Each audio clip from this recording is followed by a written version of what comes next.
عیش و بیلنس۔ اگر آپ کو لگتا ہے کہ آپ کی سرگرمیوں میں توازن نہیں، تو پہلے تو یہ دیکھیں کہ کیا مسئلہ مقدار یا نمبر کا ہے کہ آپ بہت زیادہ مصروف ہیں یا پھر بہت زیادہ ویلے ہیں، یا مسئلہ اقسام یعنی ٹائپس کا ہے، یعنی یا تو کام کاج کی سرگرمیاں بہت زیادہ ہیں یا پھر عیش و عشرت کی۔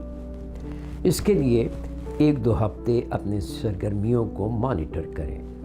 اس کے لیے نیچے لنک میں دی گئی ایکٹیویٹی ڈائری استعمال کیجیے۔